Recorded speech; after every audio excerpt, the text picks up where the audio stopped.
Te damos la bienvenida a tu programa Palabras de Vida Eterna. En estos momentos compartiremos Primera de Juan. Y sus brazos sobre que se ha extendido más sobre él nuestros pecados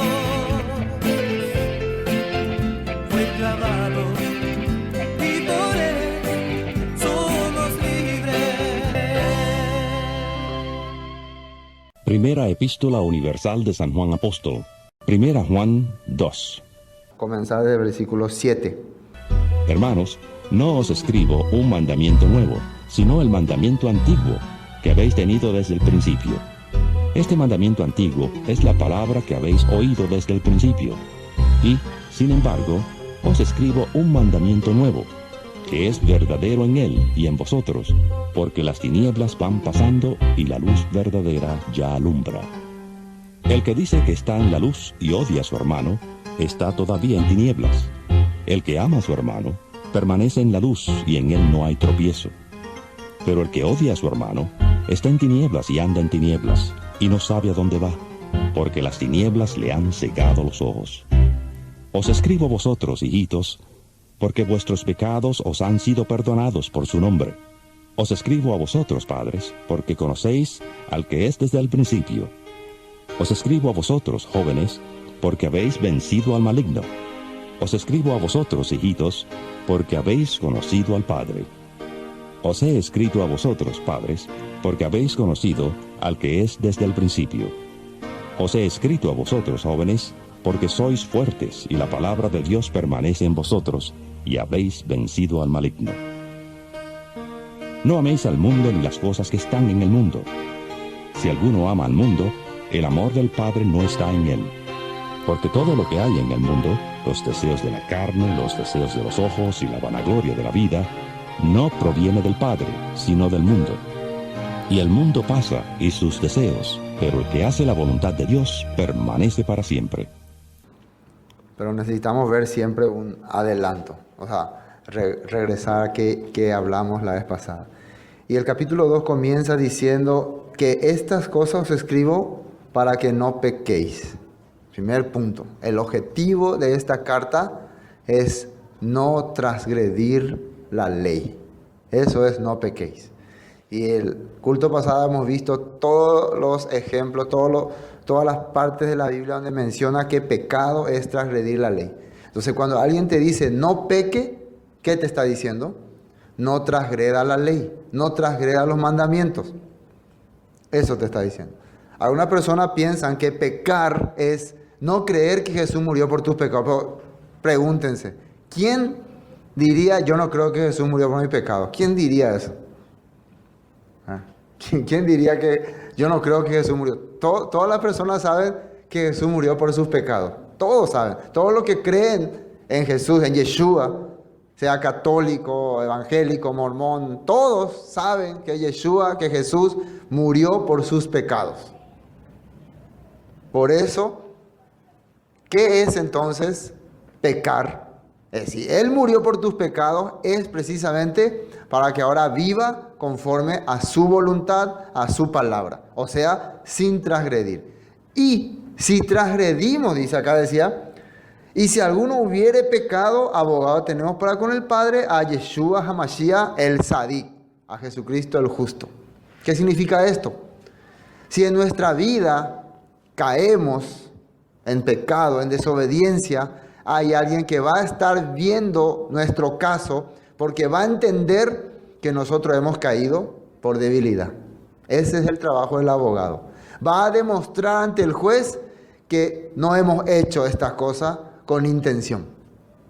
Y si él es justo, si él es sadik, entonces tiene que demostrar con justicia, con verdad, no con mentiras. En el mundo terrenal, muchas veces los abogados demuestran una cosa que es falso, ¿sí o no? Demuestran una cosa que no es correcto. Entonces, si en tu corazón hay realmente debilidad y uno ha pecado por debilidad, Yeshua va a demostrar que eso es así, ante el juez, porque es nuestro abogado. ¿Me entienden, no? Pero si una persona es falsa, engañosa, también eso se va a ver, porque nada hay que no sea manifestado, dice. Nada hay que hagamos que no sea demostrado en el día del juicio. Por eso es importante entender este punto. Esto lo habíamos visto la vez pasada. Y después, el versículo 5 dice, pero el que guarda su palabra, en este verdaderamente el amor de Dios se ha perfeccionado, por eso sabemos que estamos en él. ¿Cómo sabemos que una persona realmente tiene a Dios? No porque dice y declara, sino porque guarda su palabra. Y perfeccionado quiere decir que ha madurado. Quiere decir, si ustedes están celebrando las fiestas bíblicas, están aprendiendo lo que dice la ley durante 1 año, 2 años, 3 años, y lo están guardando y lo están aplicando, no puede ser que de aquí a 10 años sean todavía niños espirituales. Ya tendrían que ya estar perfeccionados.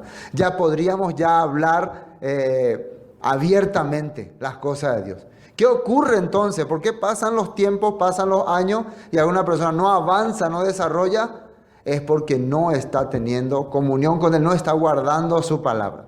Decía así. Y versículo 6, el que dice que permanece en Él, debe andar como Él anduvo. Su vida tiene que ser manifestada de acuerdo a la vida del Mesías. Y hoy vamos a descubrir que eso tenía relación con lo que en la Biblia dice el nuevo mandamiento, porque como título esta parte dice el nuevo mandamiento. ¿Cuál es el nuevo mandamiento? ¿Hay un nuevo mandamiento en la Biblia? ¿Había sido? ¿Y no sabíamos? Vamos a ver. ¿Sí o no? ¿Cuál es el nuevo? ¿Quieren saber ustedes cuál es el nuevo mandamiento? Los antiguos mandamientos ya conocemos, los 10 mandamientos y las 613 leyes, etcétera, etcétera. Pero ¿cuál es el nuevo mandamiento que dice acá? Bueno, el versículo 8, ¿no? Sin embargo, 7, hermanos, no os escribo mandamiento nuevo, dice, sino el mandamiento antiguo que habéis tenido desde el principio. Fíjense ahí, atiendan bien, mandamiento antiguo. ¿De qué está hablando Juan? ¿Cuál es el mandamiento antiguo? ¿A qué cree? Si empezó diciendo lo que era desde Bereshit, desde el principio, les escribimos, se está refiriendo a lo que empezó en Génesis, los libros de la ley. ¿Cuál sería el mandamiento antiguo que ustedes ya conocen? La Torá, los 5 libros de Moisés. Y uno diría, otra vez salimos ahí. No podemos pero vivir sin hablar de la ley. Es que todo está relacionado con eso. Por más que el cristianismo actual y tradicional quiera negar y quiera rechazar, todo se relaciona con los mandamientos de Dios. Y ahí está el problema, porque pecado es transgredir la ley. Entonces, si yo no quiero que la gente peque, ¿qué tengo que enseñarle? Tengo que enseñarle lo que era del principio, los mandamientos. Hermanos, no os escribo mandamiento nuevo, sino el mandamiento antiguo que habéis tenido desde el principio. Entonces, recuerden que habíamos comenzado la carta de Juan con la idea de restaurar a un grupo de creyentes de esa época que estaba ya siendo absorbido por nicolaitas, escépticos, agnósticos y otro tipo de grupos de personas que estaban introduciendo filosofía griega al cristianismo. Mentalidad griega, mentalidad judía, mentalidad ya filosófica. Estaban haciendo de la creencia en Yeshua una tipo psicología o filosofía más. Entonces, como sabían ellos, muchas expresiones filosóficas, poéticas, empezaban a tener en poco la vida que los primeros cristianos aprendieron a menospreciar. Inclusive llegaron al punto de menospreciarle al apóstol Juan. Entonces, necesitamos la carta de alguien que ha estado con Yeshua, que ha vivido con él, que ha visto su obra. Y eso era Juan. Por eso Juan les está escribiendo y les recalca, les escribo. Bueno. Ahora, antiguo es la palabra, principio, este es el mandamiento antiguo, es la palabra que habéis oído desde Bereshit, desde el principio. Entonces, nunca va a hablar con algo que se relacione con una nueva teoría, sino con algo que ya conocen las personas. Ahora, para entrar en el versículo 8, primero quiero ver si hay algo en la Escritura que se relaciona con lo de las cosas antiguas, los mandamientos antiguos. Y por eso he visto esta palabra y quiero compartir. Jeremías capítulo 6, versículo 16. Jeremías 6, 16. Así dijo el Señor, paraos en los caminos Eso quiere decir, así dice Dios, peputá pendera pepe. ¿Sí o no? Que quédense quietos un ratito. Y miren, mirar quiere decir presten atención. Peñatende poná o peyapusaca poná. ¿Está bien? Y preguntad por las sendas antiguas. Entonces quiere decir que en su momento atiendan bien y empiecen a preguntar por los caminos del pasado, por los caminos donde estuvieron sus antepasados. ¿Qué aprendieron ellos? ¿Qué entendieron? ¿Qué conocieron? Porque recuerden, en el tiempo de Jeremías, ellos se estaban rebelando contra el poder de Dios. Jeremías les estaba diciendo, ustedes no están viviendo como vivían nuestros padres. Ustedes están desobedeciendo a la verdad y los reyes no la aceptaban. Así estaba. Por eso ellos han caído, ¿no? Por eso Babilonia vino y destruyó todo Jerusalén, por causa de que ellos no quisieron volver a la verdad. Entonces, ¿qué le dice Jeremías? Preguntad por las sendas antiguas. ¿Qué son sendas antiguas? Antiguas enseñanzas. ¿Y cuál sería? ¿A qué creen que se referiría Jeremías? A la Torá, a la ley, a los mandamientos. Muchas veces Dios le reclama a Jeremías, el pueblo se apartó de mi palabra y empezó a menospreciar al pobre. Empezó a hacer sacrificios para aparentar, porque detrás de sus templos estaban adorando ídolos. Eso hacían. ¿Cuál sea el buen camino? Y andad por él, y hallaréis descanso para vuestras almas. ¿Qué ocurrirá cuando vos te vuelvas a introducir a la senda antigua? Vas a encontrar descanso para tu alma.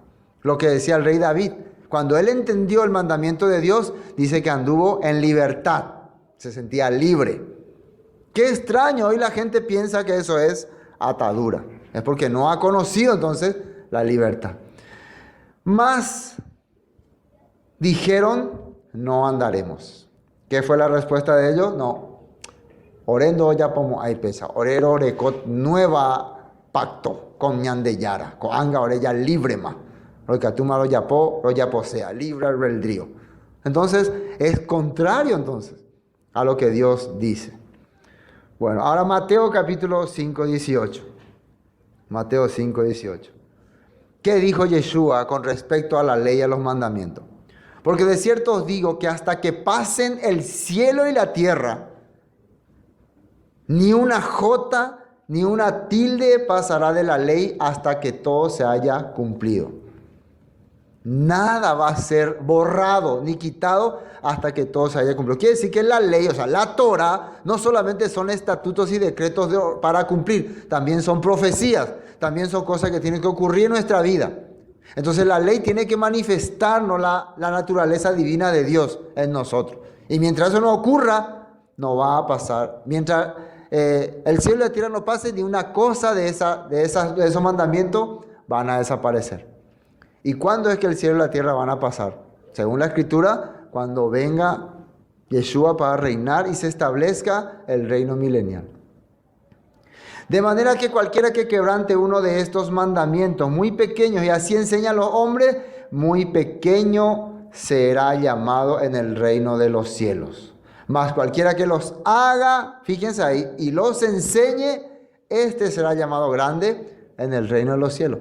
Si vos entonces considerás inútil, no enseñar, no hacer, vas a ser, en otros textos dice, en otras versiones dice, vas a ser borrado del reino de los cielos. Lo que en la Biblia dice, será borrado su nombre. Si alguno no hace estas cosas. En otro texto dice, será borrado. Bueno, Mateo 24, 35. Mateo 24, 35. Vamos a avanzar rápido. ¿Qué dice Yeshua aquí? El cielo y la tierra pasarán, pero mis palabras no pasarán. Se refiere otra vez a los mandamientos, a la ley.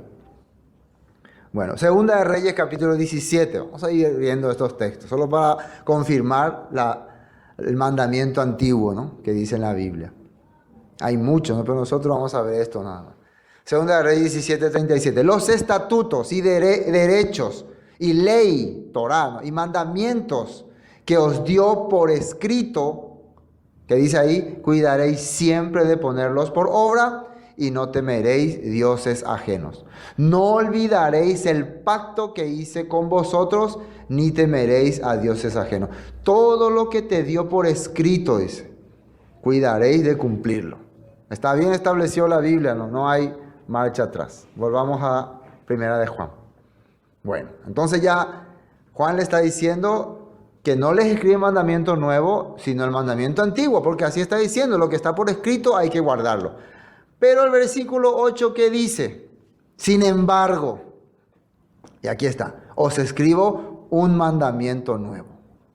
A pesar de todo, a pesar de que todo lo que le estoy diciendo ya es conocido de ustedes, hay un mandamiento nuevo. ¿Cuál será ese mandamiento nuevo? Que a mí me interesaría saber. Ustedes no. Porque ya hemos visto todo lo antiguo, todo lo que está establecido, pero acá dice Juan que algo nuevo les escribe. ¿Y cuál es lo nuevo? Vamos a ver si aquí dice o podemos descifrar con otros textos de la Biblia que nos ayuden. Sin embargo, se escribe un mandamiento nuevo que es verdadero en Él. Fíjense, este mandamiento nuevo es emet, es verdadero, pero en Él. ¿Quién es Él? En Yeshua. O sea, este mandamiento nuevo tiene relación con Yeshua. Funciona solamente con la vida o la presencia de Yeshua. Entonces, ¿por qué sería nuevo? Porque antes no estaba Yeshua. ¿Sí o no? Ahora está Yeshua. ¿Cuál sería el mandamiento? ¿Cómo había terminado el último culto? El versículo 6. ¿Quién se acuerda que dice el versículo 6? El que dice que permanece en él debe andar como él. Debe andar como él anduvo. El que dice que permanece en él debe andar. Quiere decir que hay un ejemplo de vida a seguir, ¿o no? Hay un ejemplo de vida a tomar. Es la vida que Yeshua es diferente. Dios mandaba, Moisés vivió. Pero esta vez el verbo se encarnó. La palabra se hizo carne, se hizo vida y nos mostró cómo caminó en la tierra. Eso es lo nuevo. La palabra mismo manifestándose, viviendo, mostrando, teniendo todas las debilidades que nosotros tenemos. Pero vamos a ver más. Sin embargo, se escribe un mandamiento nuevo que es verdadero en Él y en vosotros, porque las tinieblas van pasando y la luz verdadera ya alumbra. Las tinieblas van pasando. ¿Qué era tiniebla? Tiniebla es estar desconectado de la palabra, de la escritura. Dice que estas cosas van pasando. ¿Por qué? Porque ha venido alguien que no solamente nos ha hablado ni nos ha repetido lo que ya sabíamos, sino que nos ha mostrado el camino. Ha sido como una lámpara en medio de la oscuridad. Porque antes sabíamos, conocíamos, pero no teníamos guía, no teníamos una luz. Pero ¿cómo se hace estas cosas? Cuando vino Yeshua, Él era nuestra luz. Él dijo, yo soy la luz. El que me sigue no andará en tinieblas. ¿Dijo o no dijo? Entonces, esa es la diferencia. ¿Están viendo la diferencia? Ahora, textos que le ayuden a Yeshua a confirmar esto podemos encontrar. Primero vamos a ver Juan capítulo 13. Porque ahí mismo sale, ¿no? Juan capítulo 13, versículo 34. El mismo Yeshua dijo que les daba un nuevo mandamiento. En Juan capítulo 3. Un mandamiento nuevo os doy. Esto está hablando Yeshua. ¿Sí o no? Un mandamiento nuevo os doy. Que os améis unos a otros. Como yo os he amado. Que también os améis unos a otros. Y la pregunta sería, ¿y cuál es aquí el nuevo mandamiento? ¿Acaso Dios nunca dijo que nos amemos unos a otros? Está en la Torá. Está en los mandamientos. Entonces, ¿qué sería lo nuevo?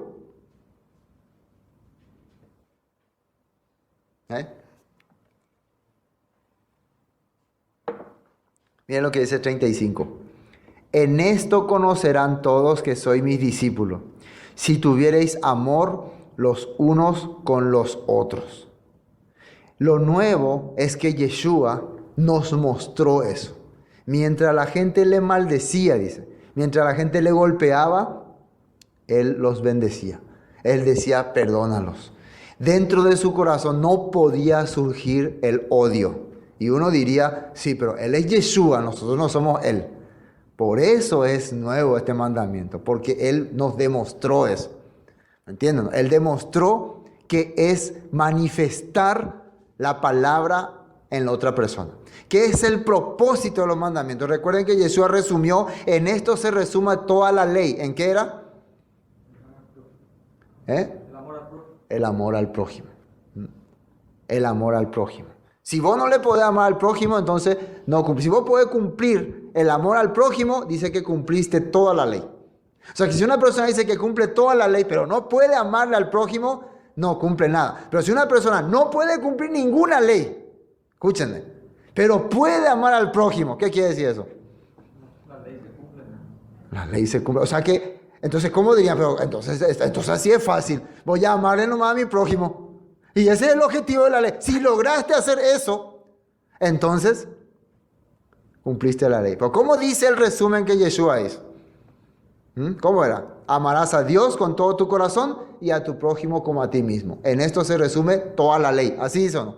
A Dios con todo tu corazón y a tu prójimo. Quiere decir que si vos no le podés amar a Dios con todo tu corazón, ¿acaso pensás que vas a poder amarle a tu prójimo? Y si vos decís que le amás a tu prójimo, entonces debería de amarle a Dios. No puede ser que le amás a tu prójimo sin Dios. Porque lo único que puede producir que vos puedas realmente amarle a tu prójimo es la voluntad de Dios en tu vida. ¿Me entiendo? Por eso en la naturaleza humana, aunque muchas personas no conocen literal o textualmente la Biblia, pero Dios se manifiesta en ellos. ¿Cómo? Ellos muestran ejemplo de bondad, de amor hacia otras personas. Y nosotros muchas veces pensamos, sí, pero no conoce a Dios. Ese es amor humano nomás. Ese cuando vale, vos tenés que conocer la Biblia, vos tenés que saber qué hizo. No. Todo el objetivo de lo que estamos aprendiendo es llegar a eso. Si hay personas que tienen bondad, tienen sencillez, humildad, aunque no conocen todo lo que nosotros conocemos, a Dios le agrada la vida de esa persona. Vamos a ver ejemplos. ¿Acaso Cornelio qué corazón tenía? Él dice que amaba al pueblo judío, les servía, les ayudaba, hacía limosna. Y eso Dios, para mí no me importa eso. Claro que le importa, por eso vio y por eso le envía a quien le abra el corazón. Pero había personas que conocían perfectamente toda la manifestación de Dios, todos los planes de Dios, pero no tenían ese corazón. Y entre ellos también estaban discípulos, ¿sí o no? Discípulos de entrada como Judas Iscariote. También después, en el tiempo de los apóstoles, otros discípulos que empezaban a tener, no, tenemos que obligarla a cumplirla, empezaban a tener rencor, empezaban a tener envidia y codicia hacia los demás. Querían ya poner orden, ya empezaban a discutir, ya salían de la línea que Dios quería. Aunque tenían mucho conocimiento de la Biblia. ¿Se dan cuenta lo que dice la Biblia? Entonces, ¿qué es lo nuevo acá? Poder llegar a imitarle a Yeshua. A pesar de la diferencia, a pesar de todo, vos podés sentir amor por otro. ¿Qué es amor? Servicio. Ese es amor. ¿Entienden, no? Entonces, en esto conocerán, versículo 35. Yeshua dijo que soy mi discípulo si tuviereis ajaba, ¿no? Amor los unos con los otros. Nadie les va a identificar como mis discípulos si tienen mucha sabiduría, si conocen todos los planes de Dios. No, van a ser identificados cuando vean que ustedes no pueden tener rencor. Yo no te puedo enseñar a no tener rencor. No vaya a tener rencor hacia el otro, no te puedo enseñar, lastimosamente. Yo no les puedo obligar que amen a otro. Yo no les puedo exhortar porque ustedes no le aman a otra persona. Mira, si vos no le amas, te voy a exhortar. Bueno, pastor, ahora desde mañana le voy a amar ya. No puedo, porque eso es acá adentro. Eso es una cosa que Dios tiene que hacer en sus vidas. ¿Sí? Eso viene de Dios, viene de lo alto. Es un don de Dios. Esa es la manifestación de Dios en tu vida. El que me ama, guarda mis mandamientos, dice. Y yo me manifestaré a él y andaremos en él, dice. Así habla la Biblia.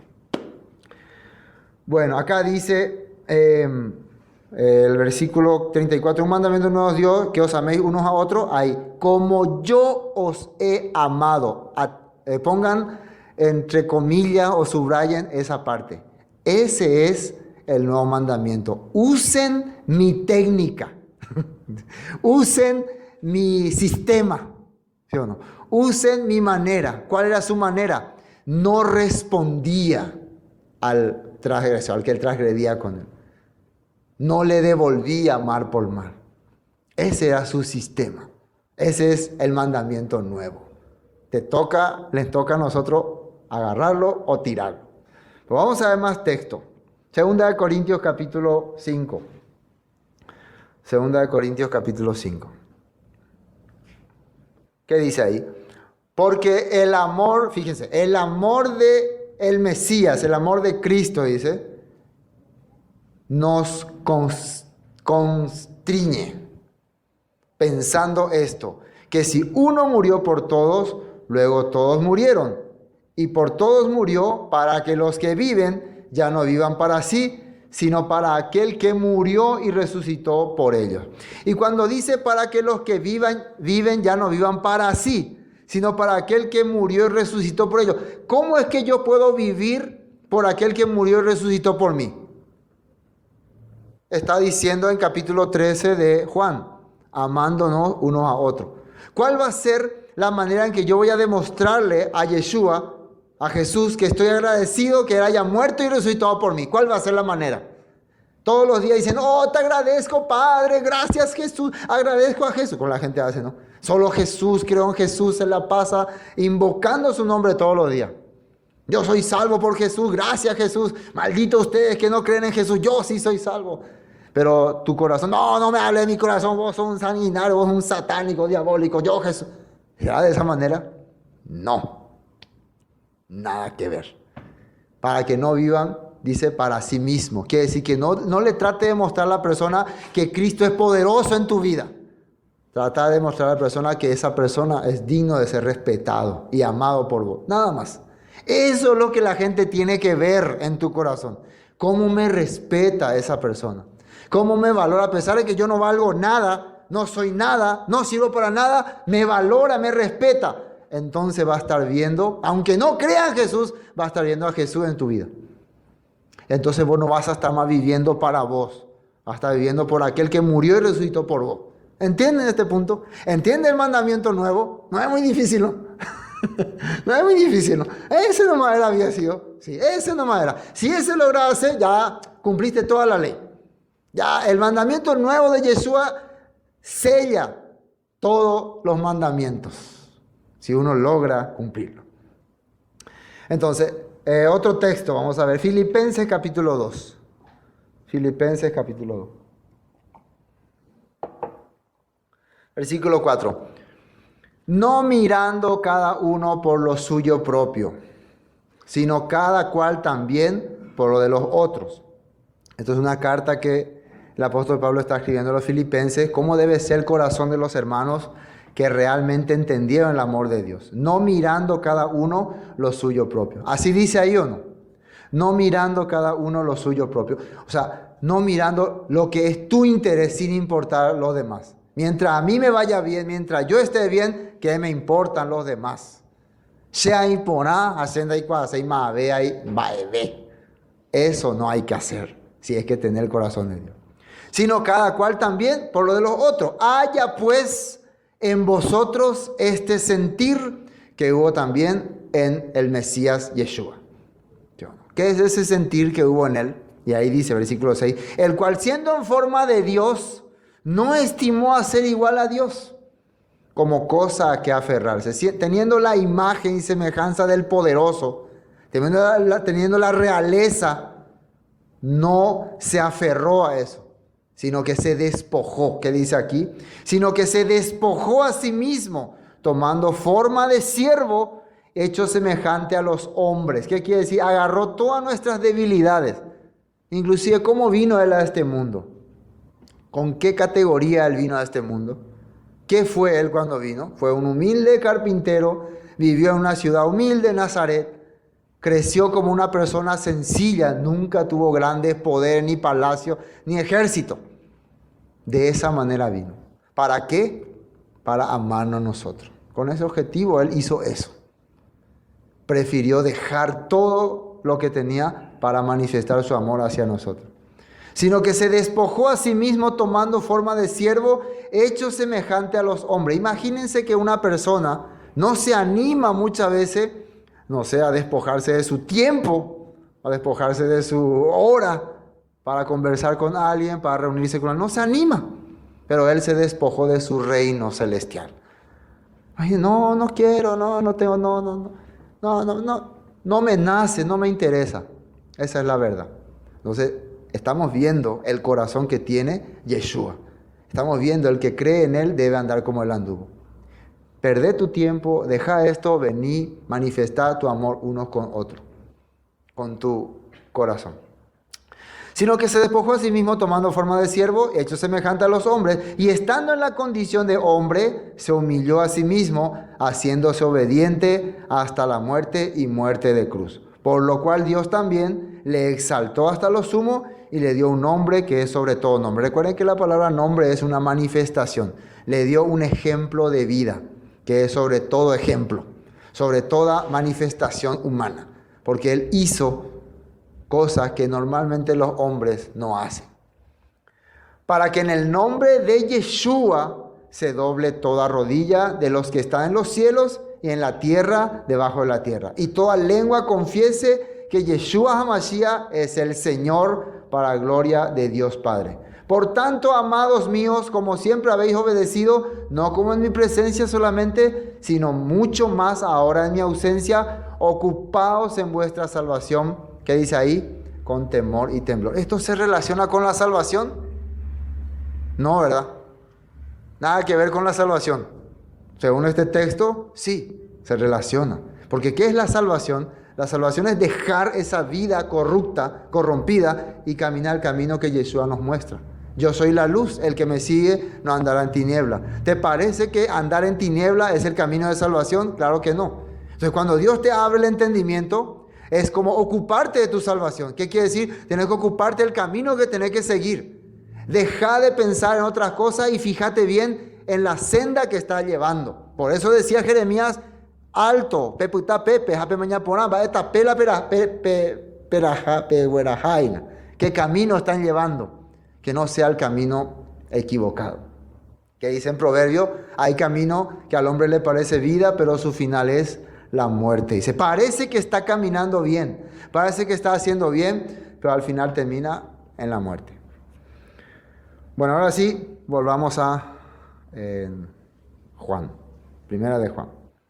Bueno, creo que hemos descubierto entonces qué es el nuevo mandamiento, ¿no? No era difícil. El que dice que es, 8, ¿no? Vosotros, el que dice que está en la luz y aborrece a su hermano, ahora ya que te explicó todo, que es el nuevo mandamiento, te dice, el que dice que está en luz y aborrece a su hermano, está todavía en tinieblas. Ahora, una pregunta que uno se hace. Si Yeshua enseñó un nuevo mandamiento, entonces Él se opone a los mandamientos ya establecidos. Claro que no. Porque lo único que es nuevo en el mandamiento es que Él ha sido el ejemplo. Yo pongo como ejemplo. Y como Él tiene autoridad, recuerden que Dios por haber vivido eso, por haber hecho lo que Dios, como Dios quería, Dios le dio la autoridad. Quiere decir que todos los que sigan su vida, su nombre, su manifestación, van a ser exaltados con Él. ¿Me entienden, no? Todos van a ser llamados sus súbditos, sus servidores, y van a sentarse, como Él dice, como Él le dijo a sus discípulos, ustedes estuvieron conmigo hasta el final, se van a sentar conmigo para juzgar a las 12 tribus de Israel. Así Él ha dicho. Entonces, el que dice que está en luz y aborrece a su hermano, está todavía en tiniebla. Y ese todavía quiere decir que tiene posibilidad de salir. Tenés todavía posibilidad de salir. Si hoy abrí tu mente, abrí tu corazón, te das cuenta, yo estoy aborreciendo a las personas, estoy sintiendo menosprecio por otras personas, tenés todavía oportunidad de salir. Erecoiti la oportunidad. Ni ella pueda, pues. El que ama a su hermano permanece en la luz y en él no hay tropiezo. ¿Qué es lo que causa tropiezo en nuestra vida? No es que cometemos errores. No le culpen a los errores de la vida por los tropiezos. Es porque no tenemos respeto ni consideración hacia los demás. Siempre queremos culpar, sí, porque me equivoqué, porque no hice bien estas cosas, porque... No. ¿Cómo le tratás a la gente? ¿Cómo sentí en tu corazón hacia los demás? Ahí analizar primero y después ver por qué hay tropiezo en tu vida. porque hay errores. Porque eso es lo que la Biblia está diciendo. Si son creyentes, desde ahí tenés que partir. ¿Sí o no? Pero el que aborrece a su hermano está en tinieblas y anda en tinieblas y no sabe a dónde va porque las tinieblas le han cegado los ojos. Ahora, ¿qué es aborrecer? ¿Quién me puede dar una definición más sencilla? A ver. ¿Qué es aborrecer? Odia, dice, ¿no? Pero el que, acá dice en versión popular, pero el que odia a su hermano vive y anda en la oscuridad y no sabe a dónde va porque la oscuridad lo ha dejado ciego. Odio. ¿Y qué es odio? ¿Por qué en el corazón surge el odio?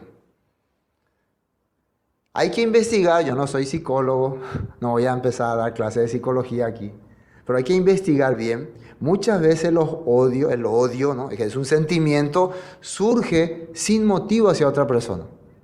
Entonces quiere decir que yo estoy descuidándome de la escritura. Es por eso que empiezo a odiar a la otra persona, sin motivo. Y si hay motivo, muchas veces le culpamos a los motivos, pero merece que le odie, también es porque estoy mal de la palabra. Cuando una persona empieza a odiarle a alguien sin motivo es porque está lejos de la palabra. Ya definitivamente lejos. Cuando una persona empieza a odiarle por algún motivo, también es porque está lejos. ¿Me entienden? ¿No? También está lejos. Pero sin motivo ya está demasiado lejos ya. Ya exageradamente no entiende nada. Ahí dice, lean ustedes, ¿qué dice ahí? Pero el que aborrece, el que odia a su hermano está en tiniebla, primero sin palabra. Y anda en tiniebla, su vida es alejado de Dios. Y no sabe a dónde va, tampoco tiene dirección.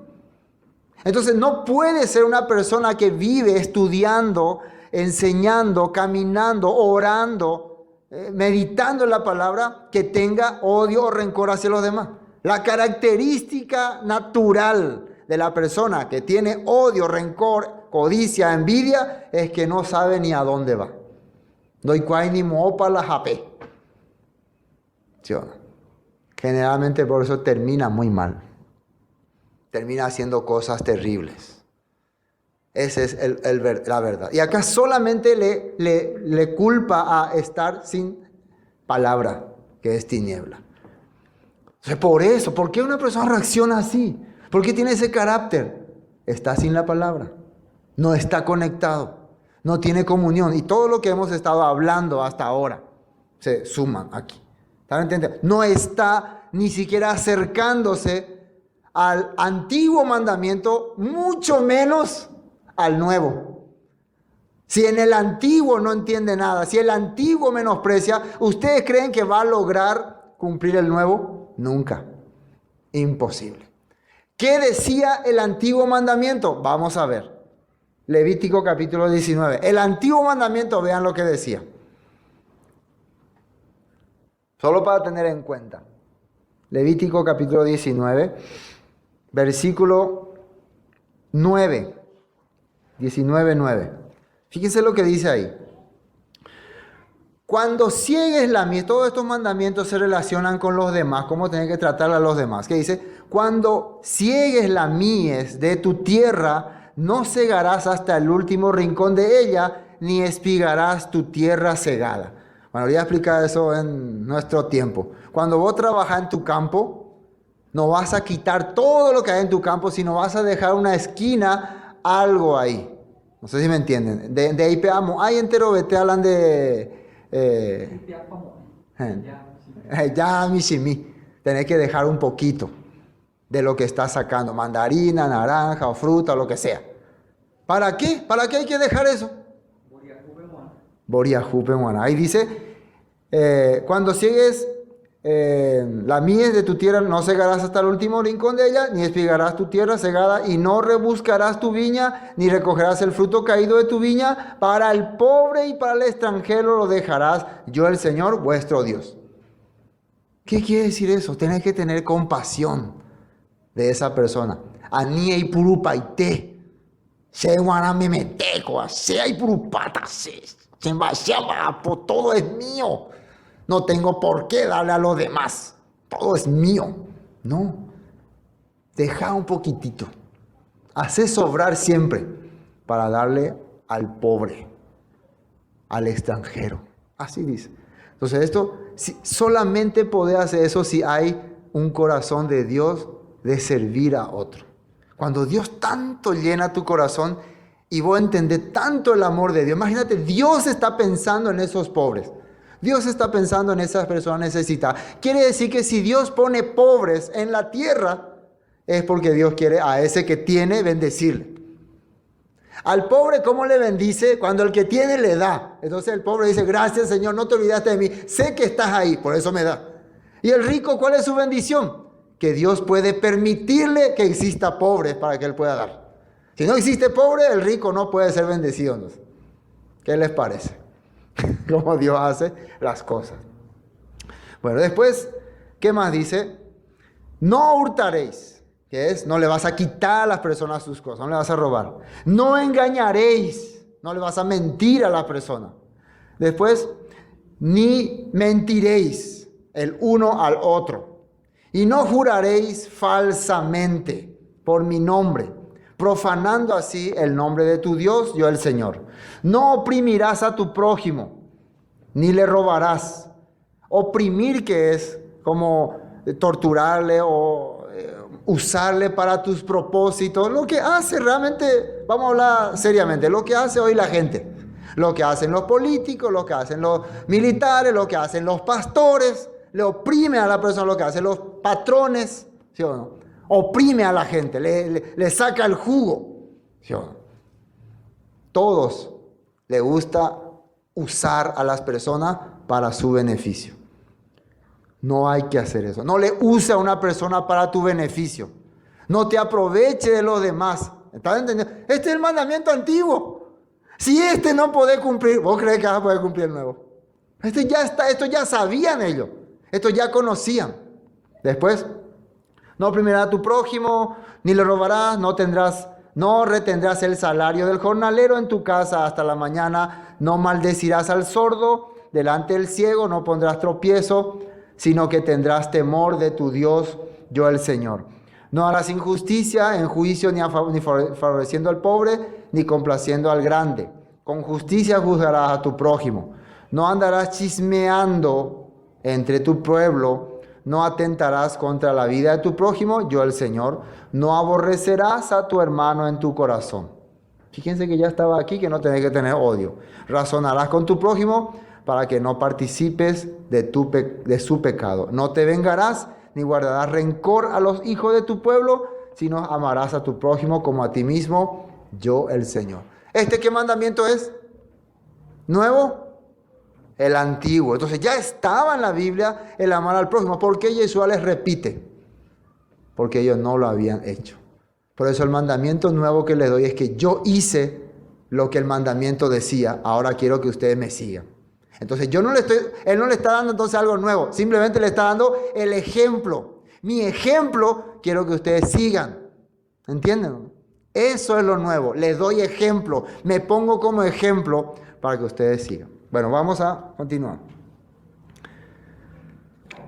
Después, versículo 12, ¿no? Os escribo a vosotros, hijitos. Cuando le habla a hijitos, quiere decir a los que él discipuló, a los que él enseñó. Porque vuestros pecados han sido perdonados por su nombre. Os escribo a vosotros, quiere decir, ustedes ya entienden lo que yo le estoy hablando. Ustedes son personas redimidas. Os escribo a vosotros, padres.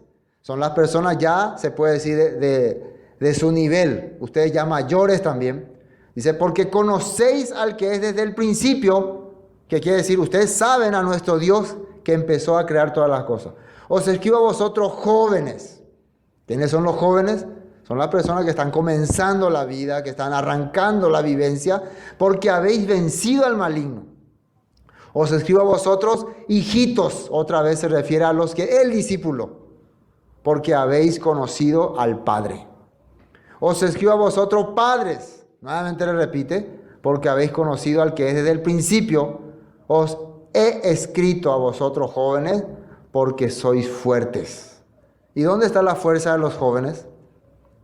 Y la palabra de Dios permanece en vosotros. En el tiempo de Juan, ¿qué era la palabra de Dios? ¿Eh? La Torá, los profetas y los salmos. No había Primera de Juan, ni Corintios, ni Hechos, ni Romanos. No había Gálatas. Vos no podías predicarle con Gálatas en el tiempo de Juan. Solamente lo que era del principio, el mandamiento antiguo. Ahora la diferencia es que les doy el ejemplo de Yeshua para que sigan. Nada más. Después, la palabra de Dios permanece en vosotros y habéis vencido al maligno. El maligno es la fuerza que te obliga a desviarte de la verdad. Pero vos con la palabra le venciste, dice. Con la palabra le derrotaste. No améis al mundo, ni las cosas que están en el mundo. Cuando se refiere al mundo aquí, se refiere al sistema. Recuerden que el sistema es controlado por el príncipe de la potestad del aire. ¿Quién es ese? Satanás. ¿Y cuál es su objetivo? Siempre desviarte de la voluntad de Dios. Y la voluntad de Dios es establecer su reino aquí, es establecer su reino en nuestro corazón. Y la voluntad de Satanás es suplantar ese reino, que Él sea el rey de nuestra vida. Entonces, si vos amás el mundo, el sistema que Él está controlando, vos vas a ser su súbdito, vas a ser su servidor, vas a hacer lo que Él quiere. Por eso, no améis el mundo. ¿Qué quiere decir? No entregue tu vida al sistema, no entregue tu vida a las pasiones de esta tierra. Lo que en la Biblia dice que hizo Moisés. ¿Qué hizo Moisés? Dice que dejó los deleites temporales del pecado. Dice. ¿A qué le llamaba eso? A la vida que él estaba viviendo. Era príncipe, era rey. O sea, como soberano del rey. Pero él dejó estas cosas. ¿Y qué hizo? Empezó a vivir una vida de pastor. Una vida en el desierto. ¿Por qué? Porque sabía que eso era temporal. Dios le reveló, esto es temporal. Esto está controlado por un demonio, por una fuerza diabólica. Increíblemente, cuando Dios le envía a Moisés para liberar a su pueblo, le muestra la fuerza que tiene su Dios. Y le hace entender eso a todos los israelitas también. Mi Dios es un Dios poderoso. Por más que no te va a dar lujo, Él te va a dar poder. Porque un día va a establecer su reino en esta tierra y todos estos poderes temporales desaparecerán. ¿Dónde está ahora el famoso imperio de Egipto? ¿Dónde está? Desapareció. Babilonia, ¿dónde está? El rey de Persia, el imperio persa, el imperio romano. Todos eran imperios fuertes, pero ¡fum!, se fueron. Eran temporales. Pero el que hace la voluntad de Dios permanece para siempre. Acá dice, no améis al mundo ni las cosas que están en el mundo. Si alguno ama al mundo, el amor del Padre no está en él. Porque todo lo que hay en el mundo, y fíjense lo que hay en el mundo. Fíjense, los deseos de la carne, los deseos de los ojos y la vanagloria de la vida. ¿Qué es deseo de la carne? Todo lo que tu carnalidad quiere sentir.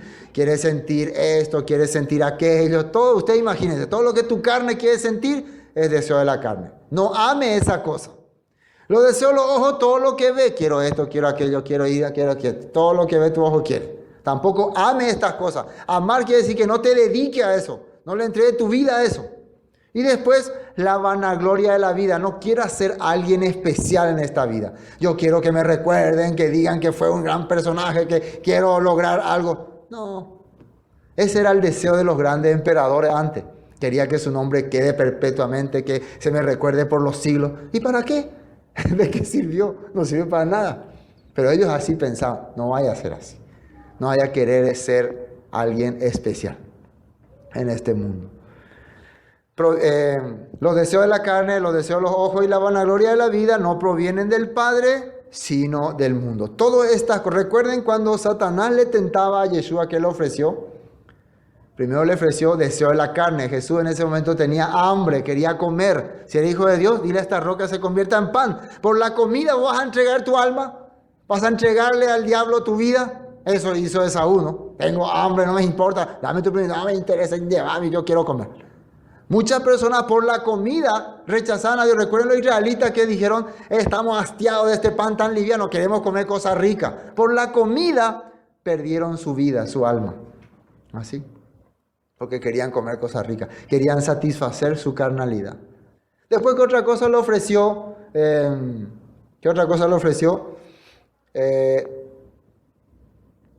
Todo esto te daré si postrado me adorare, le dijo, ¿no? Le ofreció reinos, le ofreció países, le ofreció riquezas.